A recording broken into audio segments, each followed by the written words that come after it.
Bonjour à tous. Alors aujourd'hui, nous allons parler du triangle de Karpman puisque ça fait déjà plusieurs vidéos au cours desquelles je parle de la notion de sauveur. Alors il serait peut-être intéressant de voir ce que j'entends par là. Et la meilleure façon finalement d'en parler, c'est de partir du triangle de Karpman que je vais vous présenter dans un instant. Alors resituons un petit peu les choses. On est en analyse transactionnelle. En analyse transactionnelle, le papa de l'analyse transactionnelle, qui est Eric Berne, avait déjà commencé à étudier toute une série de jeux.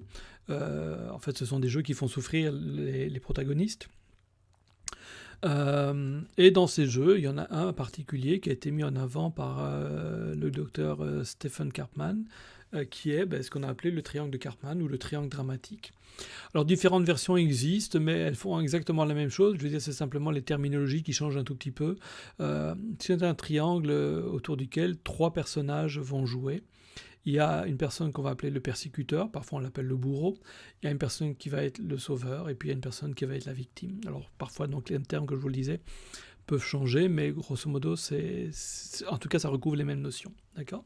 Alors comment se joue ce jeu ? En fait, ce qui se passe, c'est que à un moment donné, les personnes se retrouvent prisonnières de ce jeu. Donc, elles ont commencé à tisser des relations entre elles, où elles sont prisonnières de ce triangle, et elles jouent ce rôle. Et de temps en temps, d'ailleurs, elles peuvent changer de place, un peu comme dans un jeu de chaise musicale, où les acteurs peuvent très bien changer de place, tout simplement.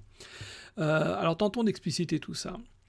Dans ce jeu, il y a une personne qui est un persécuteur, qui est un bourreau, donc qui est une personne qui est toujours occupée à plutôt agresser une victime, à la faire souffrir, ou en tout cas à vouloir imposer son autorité, son hégémonie, etc. Alors pour ceux qui sont dans les états du moi, ce seront souvent des personnes qui sont en parents normatifs. Donc elles sont dans les états du moi, on a le parent, l'adulte et l'enfant, d'accord ?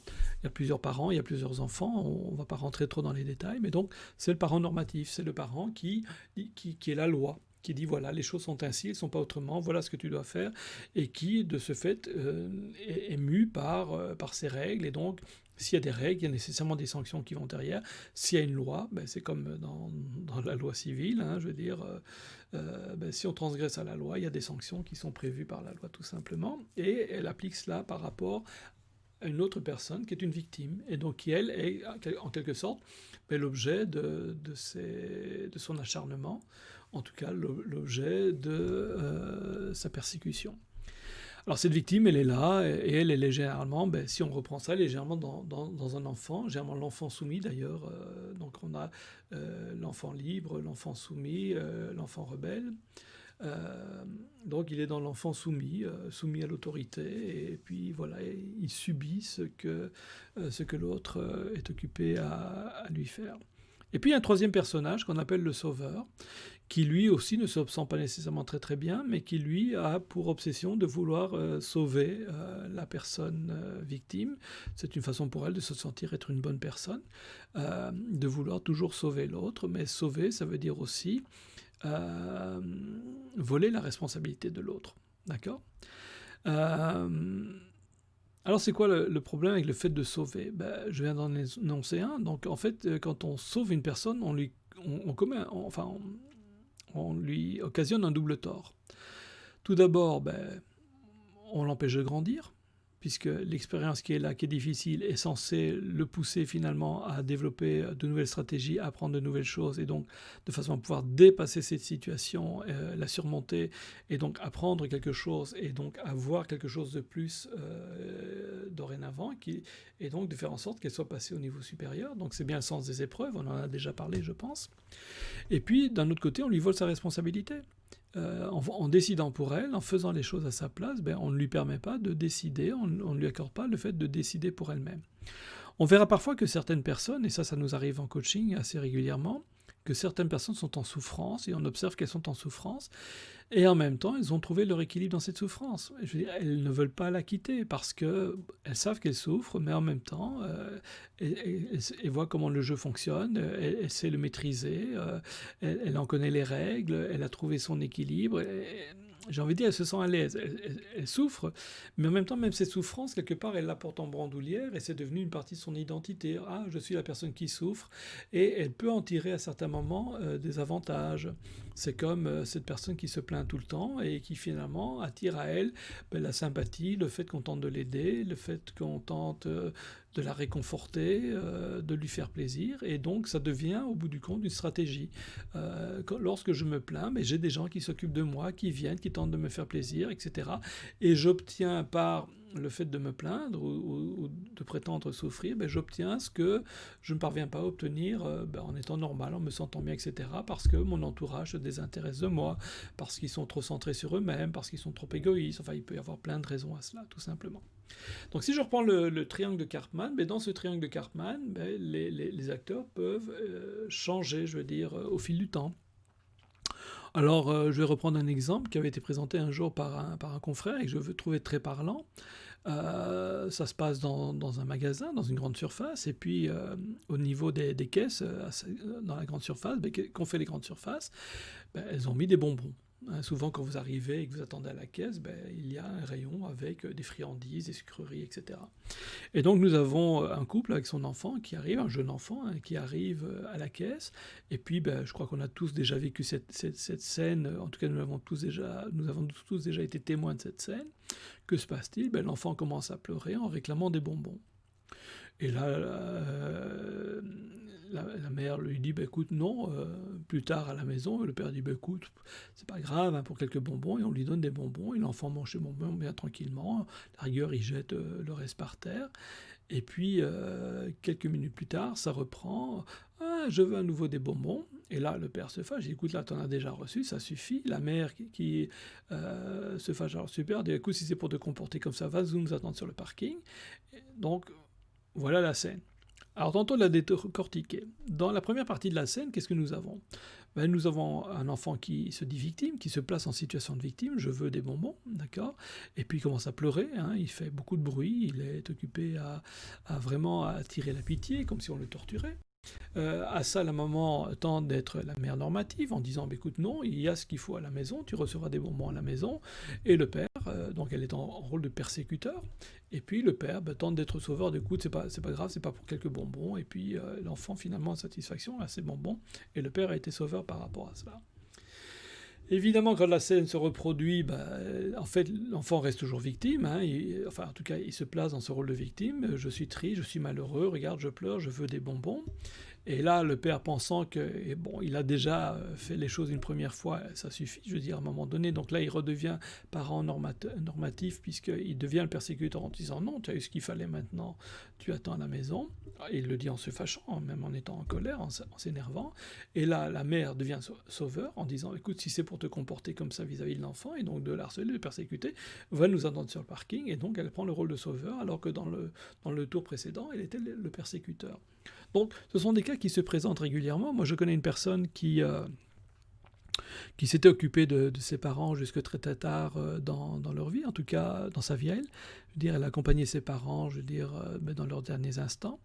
Et si bien que finalement, elle est arrivée à un âge très avancé et elle s'est retrouvée seule avec sa sœur aînée.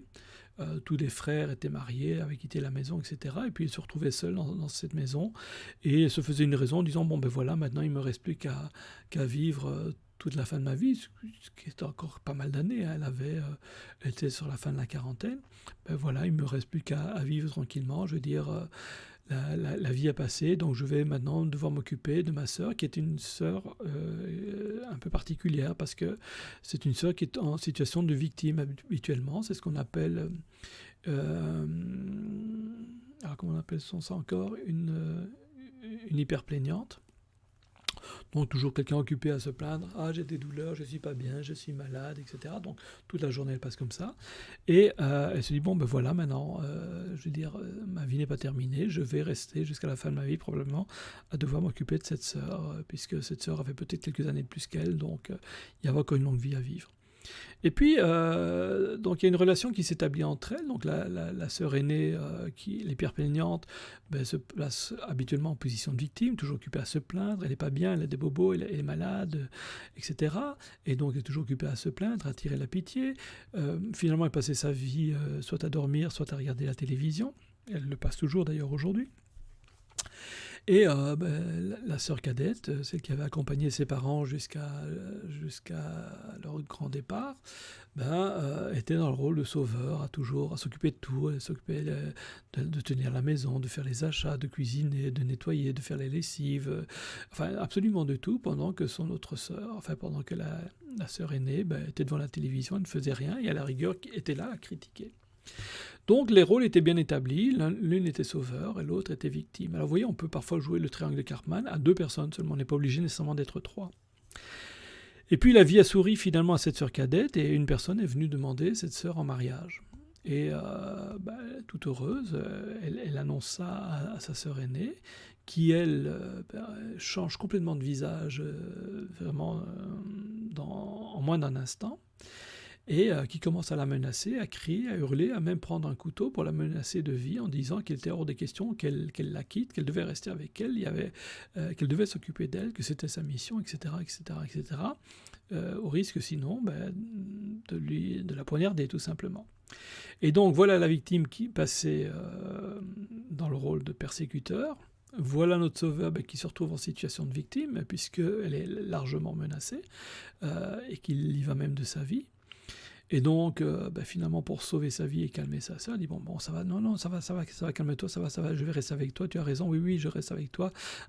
Et là, chacun a repris sa place, la victime a repris son rôle de sauveur, le persécuteur est reparti dans son rôle de victime, et la vie a continué comme ça. Alors heureusement pour la personne, elle est parvenue à se marier, et des solutions se sont faites, mais pour ça, elle a dû sortir à un moment donné du triangle de Karpman.